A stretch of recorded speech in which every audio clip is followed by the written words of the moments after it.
La mayoría de los caminos tienen un principio y un destino. Pero no todos. Existe un camino que tiene un comienzo. Pero aunque te parezca increíble, no tiene fin.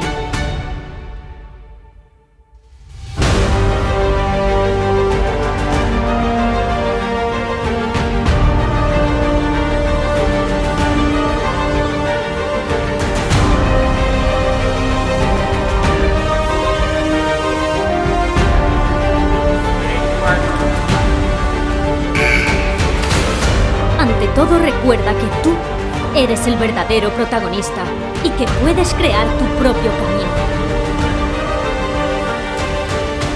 Y aunque algunos tramos no serán fáciles, pronto vas a sentir que es el camino más bonito del mundo.